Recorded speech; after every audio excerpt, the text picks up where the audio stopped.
নমস্কার বন্ধুরা, রান্নাবান্না তামালিকা চ্যানেলে সবাইকে স্বাগত জানাই। আজ শেয়ার করলাম দারুণ স্বাদের একটি মিষ্টি। 500 গ্রাম মাদার ডেয়ারি দুধ নিয়েছি, 2টি এলাচ দিয়ে দিলাম, হাফ চা চামচ চিনি। কন্টিনিউ নাড়তে নাড়তে লো টু মিডিয়াম ফ্লেমে ক্ষীর তৈরি করে নিতে হবে। কন্টিনিউ নাড়লে নিচে বসে যাবে।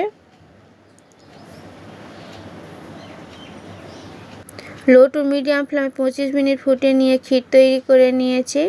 এইভাবে ক্ষীর রাখতে হবে, ঠান্ডা হয়ে গেলে অনেকটা বসে যাবে। ভ্যানিলা এসেন্স 3 ফোঁটা দিয়ে নাড়াচাড়া করে মিশিয়ে নিয়ে নামিয়ে নিতে হবে।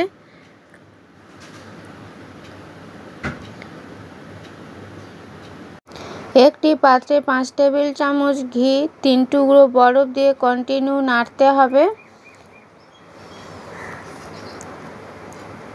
এইভাবে নাড়তে নাড়তে স্মুথ বাটারের মতো হয়ে যাবে। খুব সুন্দর তৈরি হয়ে গেছে। বাকি বরফ তুলে নিতে হবে। চেলে রাখা 1 কাপ ময়দা দিয়ে দেব। ফ্রিজে ঠান্ডা জল 1.5 কাপ দিয়ে ব্যাটার তৈরি করে নেব। কম কম জল দিয়ে ব্যাটারটা তৈরি করে নিতে হবে। খুব ভালো করে ফেটিয়ে নিতে হবে যাতে কোনো দানা না থাকে।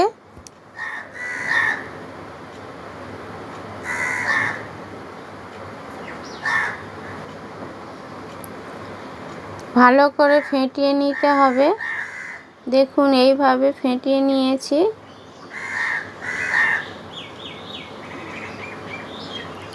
তৈরি করার সময় বরফ জলে গামলিটা রাখতে হবে। সম্বরের পাত্রে আমি সাদা তেল দিয়েছি। তেল হাই ফ্লেমে গরম করে নিতে হবে। তারপর কম কম করে ব্যাটারটা দিতে হবে। দেখুন বন্ধুরা, চারিদিকে এইভাবে আস্তে আস্তে ভরে যাবে। মাঝখানে কম কম করে ব্যাটারটা দিতে হবে। এইভাবে বানিয়ে নিতে হবে।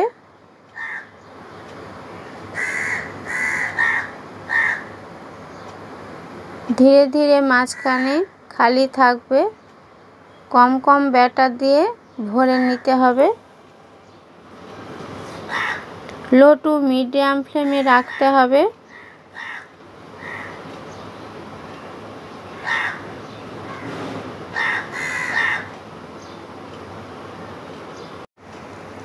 হাই ফ্লেমে ভাজলে তাড়াতাড়ি লাল হয়ে যাবে, ভিতরে কাঁচা থাকবে। ব্যাটার পাতলা হলে মিষ্টি পারফেক্ট জালিদার হবে। লো টু মিডিয়াম ফ্লেমে 5 মিনিট ভেজে নিয়েছি, তুলে নেব। এইভাবে সব মিষ্টি তৈরি করে নিতে হবে।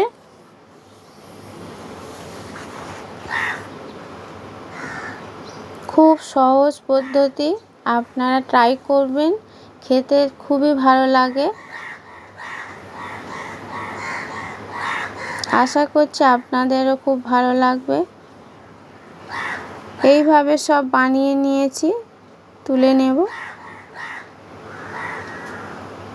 হাফ কাপ জল, হাফ কাপ চিনি দিয়ে একটি রস তৈরি করে নেব। একটি এলাচ দিয়ে দিলাম। হাই ফ্লেমে 5 মিনিট ফুটিয়ে নিলেই তৈরি হয়ে যাবে চিনির রস। নামিয়ে নিলাম। ভাজা সাজিয়ে দিলাম। রস দিয়ে দেব।